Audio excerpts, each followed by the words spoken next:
Kalau keris Pasupati ini agak ke bawah sedikit, jadi kayak kuku Ponconoko lebih melengkung lagi. Saya amati, saya cuma sekilas saja, Mak Klerap, ini di sini ada semacam kayak cahaya tapi hitam, itu turun sekelap gitu. Nah makanya saya pilih itu karena ada itu. Ini kok isinya keluar arwah datang.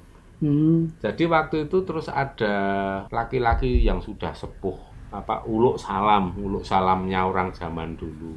Itu biasanya cuma mantuk begitu kan. Terus dipersilahkan masuk, terus beliau memperkenalkan diri sebagai Kiai Pandulu. Nah, ini seperti itu. Ini Kiai Pandulu.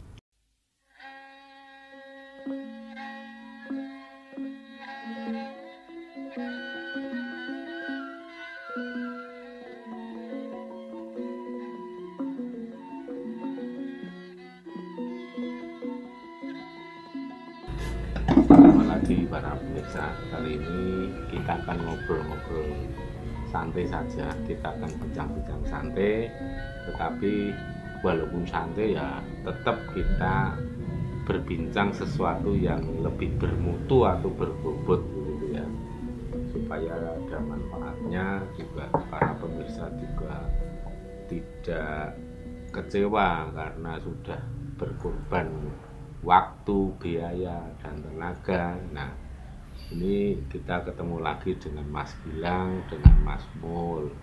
Ini ceritanya unik ya. Saya tadi sore itu kan nganter istri untuk membeli bunga mawar, tapi ternyata di tempat pasar bunga di Pasti ya, istri saya itu ngotot, tertarik ingin membeli bunga anggrek. Selama ini untuk membeli bunga anggrek itu ya masih tahap impian ya, karena masih males untuk merawat gitu. Tapi sore tadi memang ngotot sekali ingin membeli bunga anggrek. Itu kita beli 4 itu loh Mas. 1, 2, 3, 4. Kalau dari kanan itu kan pendek, terus makin kiri itu makin tinggi juga ya. Nah ini kalau menurut Mas Gilang, Mas Mul, coba diantara bunga itu mana yang paling menarik hati atau paling menarik banget lah gitu. Coba dilihat, diamati mana yang paling srek. Boleh sama, boleh beda. Pilihan orang kan masing-masing bisa saja berbeda, punya selera masing-masing. Ya walaupun cowok kan tidak ada salahnya kalau disuruh milih bunga yang mana kan. Nah itu kira-kira mana kalau Mas Gilang paling tertarik, paling srek, sing paling nomor berapa, dari mana gitu aja ditunjukkannya. Kalau Mas Mul? Kalau saya nomor 1 dari barat. Nomor 1 dari kiri apa kanan? Dari kiri, sebelah kiri. Nomor 1 dari kiri. Ya. Kalau Mas Gilang coba kalau diamati boleh dengan getaran, boleh dengan mata batin. Kalau tadi kan secara visual itu bisa tertariknya, bisa secara visual. Kalau sekarang dengan cara yang berbeda. Monggo.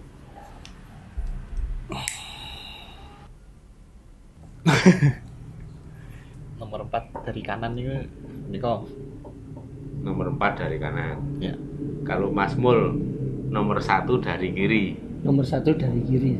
Itu nyebutnya aja yang berbeda, tetapi barangnya sama yang dimaksud kan. Kalau Mas Gilang nomor 4 dari kanan, ya kan. Kalau Mas Mul nomor 1 tapi dari kiri. Ya, artinya ya sama. Nah, coba sekarang Mas Mul, saya minta tolong bunganya diangkat, potnya aja dijunjung, taruh di sini. Yang dipilih.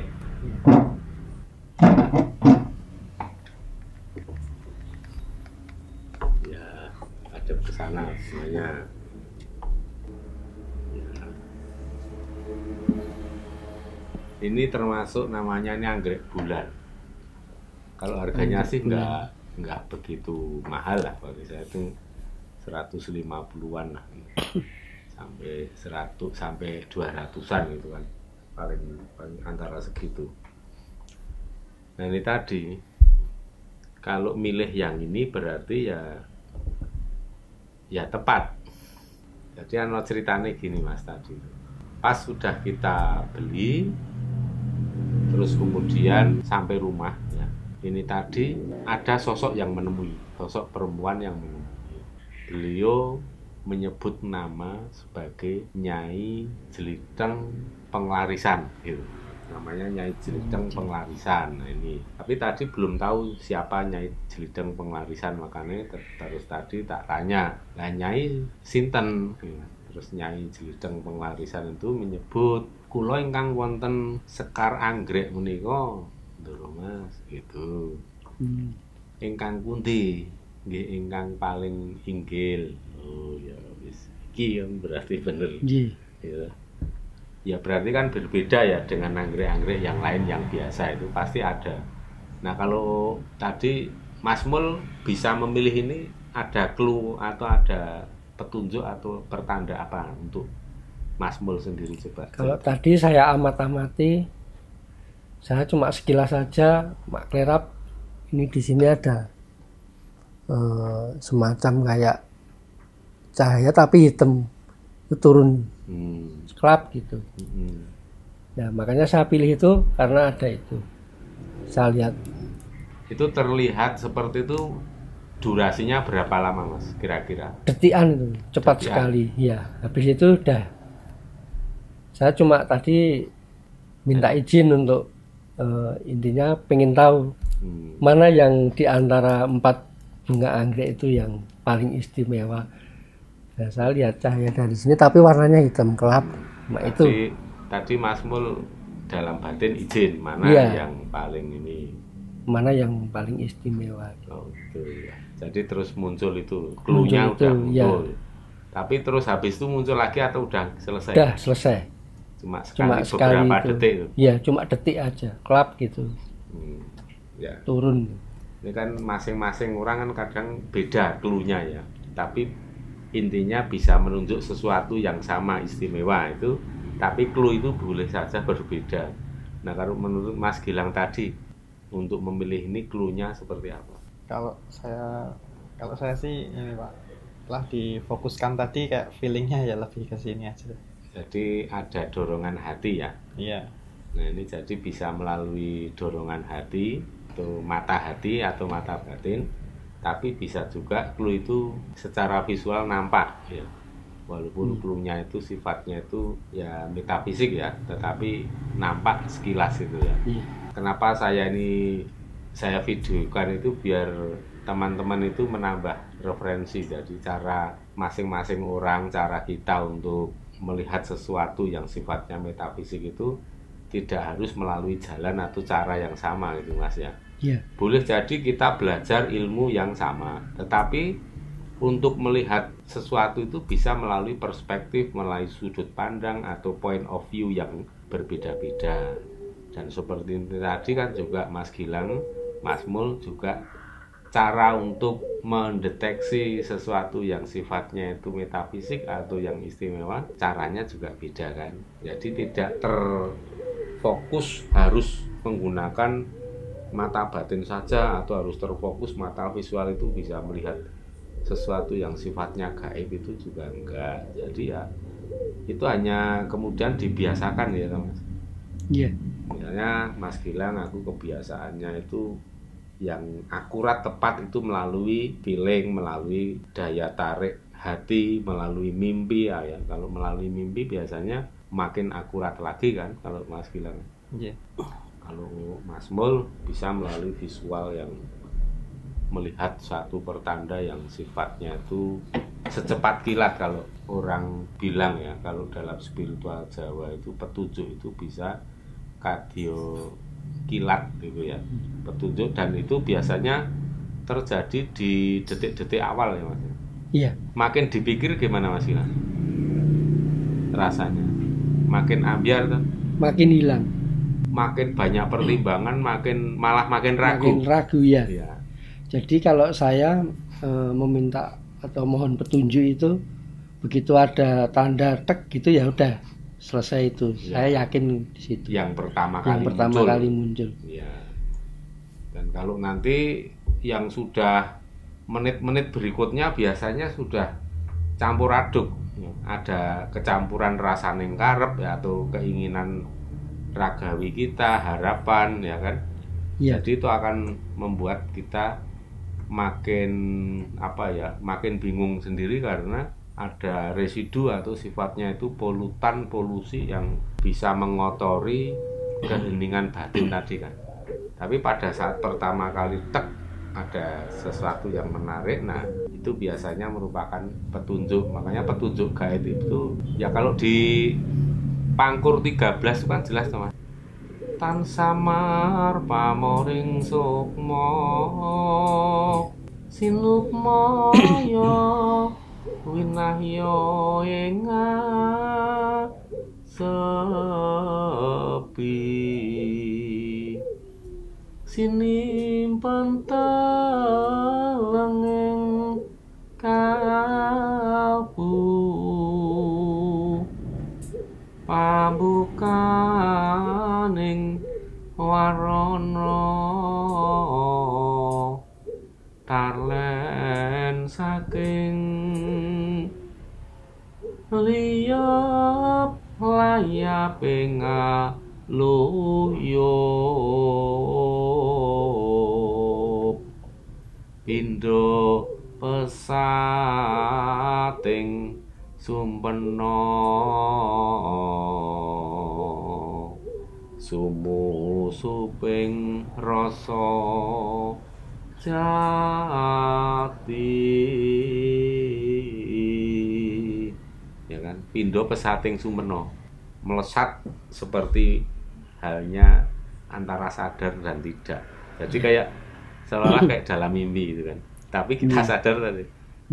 Nah itu merupakan satu petunjuk gaib. Itu memang terjadi secepat kilat. Kalau kita itu sudah kulino untuk membiasakan diri lantip ing panggraita ya, landep batin kita, tajam mata batin kita, dan juga ngempake ngelmu titen. Jadi kita harus niteni sendiri kebiasaan kita saat kita itu menerima sinyal gaib itu pada saat seperti apa, saat bagaimana, rasanya juga seperti apa ya. Itu dititeni terus dihafal. Mana kebiasaan yang lebih tepat, lebih sering terbukti, ya sudah itu dititeni. Berarti misalnya Mas Gilang kalau dalam posisi sadar, tidak dalam kondisi keadaan tidur, itu melalui kerentekeng ati ya Mas ya. Ya kan?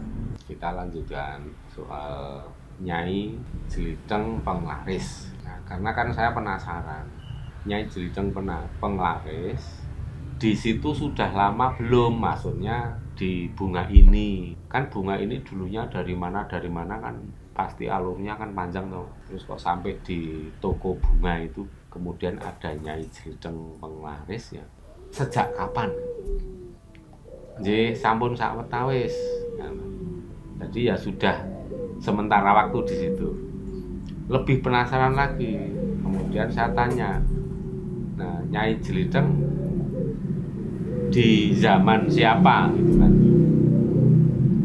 Nyai Jeliteng itu ada di situ apa? Masa hidupnya itu kapan? Terus kemudian Nyai Jeliteng ngendika, kalau saya dulu masa hidupnya di era Raja Mataram kepemimpinan Sinuwun HB6, Sri Sultan Hamengkubuwono yang ke-6. Pada saat Sri Sultan HB6 itu menjadi raja, Nyai Jeliteng Penglaris ini beliau sebagai emban ya, biung emban atau abdi dalem perempuan yang tugasnya itu merawat tanaman atau bunga-bunga yang ditanam oleh keraton. Itu jadi udah ketahuan. Jadi hidup Nyai Jeliteng Penglaris itu masa Sinuwun HB6, Sri Sultan Hamengkubuwono yang ke-6 itu. Beliau lahir pada 10 Agustus 1821 dan beliau puput yoswa pada tanggal 20 Juli 1877.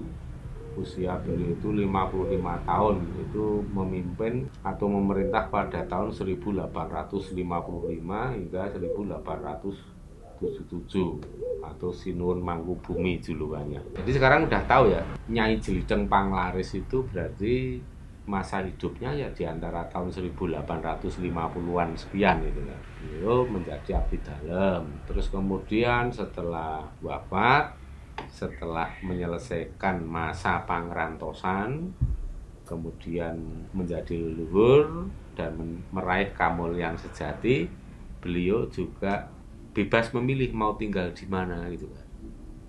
Nah, terus kemudian setelah jadi leluhur ya masih seneng untuk melanjutkan tugas-tugas merawat bunga di keraton.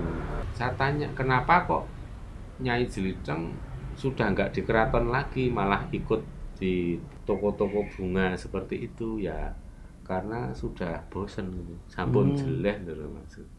Jadi sudah bosen dan ingin ya berkelana gitu. Bantu-bantu orang kan, untuk merawat tanaman terutama bunga. Nah, kemudian Nyai Jelideng Panglaris itu ngendika bilang kalau tadi itu anak saya itu yang ngajak Nyai Jelideng untuk pulang ke rumah sini gitu kan. Saya bilang lah, ini kembali ke lingkungan keraton lagi Nyai, apa enggak bosan? Nah, oh boten Mas, wong kula wangsul wonten keraton Nandalem gitu ya, pulangnya ke keraton Anda saja itu ya. Ini seperti ini ya wis keraton dalam tanda petik. Tapi ya mungkin ya bagi saya pribadi memang harus saya anggap keraton rumah kita seperti apa keadaannya, ya kita anggap keraton atau istana kita itu kan, sing ada aura ayom-ayom tentrem gitu kan Mas. Jadi ceritanya seperti itu. Nah sekarang sejak sore tadi Nyai Jelideng Panglaris itu ikut tinggal di rumah sini. Dan pasti nanti juga nggak usah diminta, beliau sudah ikut merawat tanaman-tanaman gitu kan. Ya seperti itu Mas. Jadi gitu. Inilah esensi kemudian bunga ini bisa kita anggap ini pusaka, ya kan? Karena apa? Melalui bunga inilah sebagai media interaksi komunikasi antara kita yang masih hidup dengan leluhur. Seperti halnya kegunaan HP. HP itu kan untuk komunikasi pemilik HP dengan orang lain tuh, melalui HP. Pusaka juga gitu, sebagai media komunikasi interaksi antara leluhur dengan si pemegang atau pemilik pusaka itu. Karena kan kadang leluhur itu butuh media yang sifatnya itu fisik untuk bisa lebih intens dalam kehidupan manusia yang hidup saat ini. Jadi seperti itu Mas. Makanya ini ya saya nggak sengaja mencari atau berharap saya punya pusaka berupa bunga ya, tanaman itu enggak. Tapi ya kayak gini nih ya, kadang kita karena kasih sayang kita, belas kasih kita pada leluhur, jadi sosok dapat kabejan gini. Dan kemarin itu tempo hari saya dioleh-olehi sama Ki Wong Alus ya, KWA. Beliau punya channel YouTube Kampus Wong Alus. Ini matur nuwun Ki Wong Alus. Ini saya dioleh-olehi keris ya. Ya benar-benar oleh-oleh saja. Ini kerisnya seperti ini. Keris tilan upih Mataram. Monggo dibuka. Nganggo tata cara Jawa.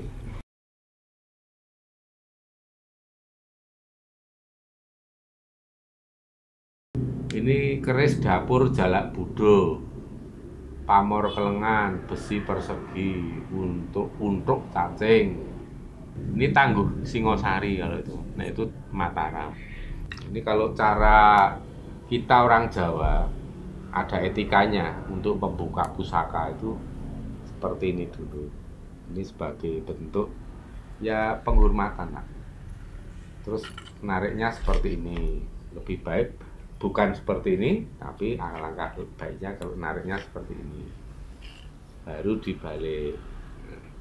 Ini memang udah grepes-grepes ini karena memang sepuh banget. Ini tua banget. Ini kalau di sini keterangannya Tangguh Singosari ya memang iya. Ini karena ini Tangguh Singosari itu mirip-mirip dengan Tangguh Majapaitan. Jadi kerisnya itu model kuku Poncono kok kayak kukunya Werkudara. Itu memang dan gitu ya? Kecil ya, dan agak kecil, ciut nih, nggak lebar. Nah, ini seperti ini. Ini kayak kalau yang Majapahit biasanya tipis-tipis seperti ini. Kalau keris Pasupati ini agak ke bawah sedikit. Jadi kayak kuku Poncono lebih melengkung lagi. Nah, ini yang Mataram, tapi ini kebetulan memang bentuknya ini lebar besar. Ini belum dijamasi, Mas. Nanti kalau udah dijamasi pamornya akan muncul. Ini menjamasi sampai pamor muncul itu harus dengan bahan arsenik atau warangan. Nah, ini ceritanya memang dulu keadaannya pas datang itu kosong. Artinya ini siapa yang menjadikan media?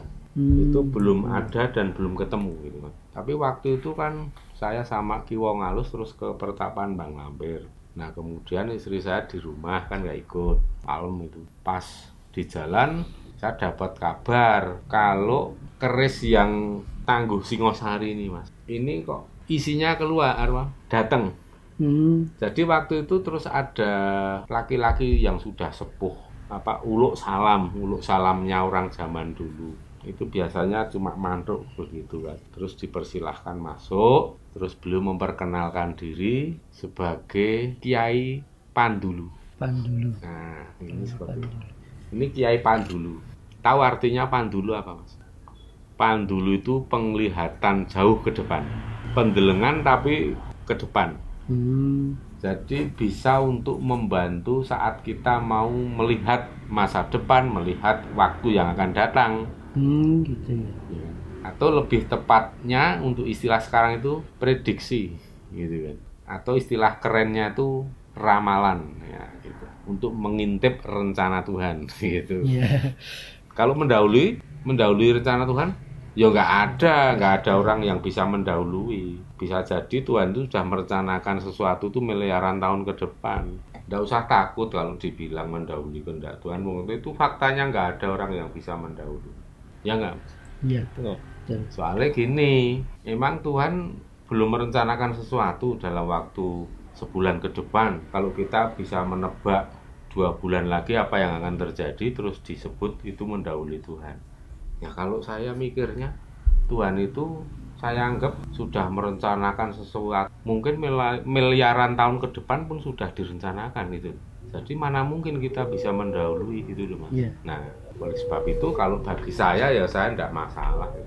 Prediksi apapun kalau memang mampu monggo saja. Mau memprediksi 1000 tahun mau akan ada apa, itu kan ilmiah, bisa dilihat hukum sebab akibatnya, hukum timbal balik, rangkaian kejadian kan. Nah, itu intinya. Inilah Kiai Pandulu, bentuknya seperti ini.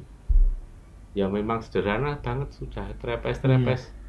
Tapi top banget, ini sepuh. Kiai Pandulu memang benar beliau hidup di periode Singosari, tetapi tepatnya yang raja siapa aku belum nanya lebih lanjut. Pokoknya intinya terima kasih karena sudah ada spirit yang mau jangkung jampangi saya, dan benda ini menjadi media perantara saat saya berhubungan atau berinteraksi secara intensif dengan beliau Kiai Pandulu gitu. Ya nih esensinya pusaka seperti itu.